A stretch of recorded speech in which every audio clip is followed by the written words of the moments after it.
халықтың өзіндік салт санасы, елдік рухы, алдымен оның тілінде таңбаланады. Тілдің мемлекеттік мәртебесін нығайтудың қазіргі таңдағы басты мүмкіндігі оның танымдық қызметін ашу, сол арқылы ұлттық құндылықтарды көрсету.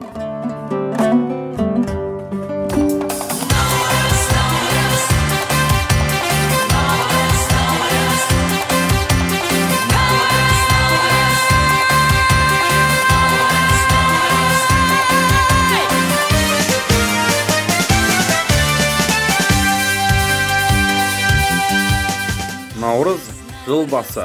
Парсы тілінде нау жаңа, руз күн деген ұғымдарды білдіреді. Халық Наурыз мерекесіне алдын ала дайындалады. Дәстүр бойынша үйге қос шырақ жағылады.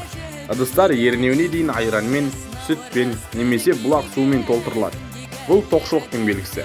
Табиғатпен байланыс анаға деген тағзымнан көрінеді. Бұл күні бұлақтар тазартылып, ағаштар отырғызылған. Бұлақ көрсең көзін аш, бір тал ексең, 10 тал ек деген сөз осыдан шыққан болу керек. Наурыз достық, еңбек, бейбітшілік мерекесі. Ұлыстың ұлы күні адамдар бір-біріне деген ренішін ұмытып, өзіне де, өзгеге де жақсылық тілеген. Дастарханның басты асы Наурыз көже болған.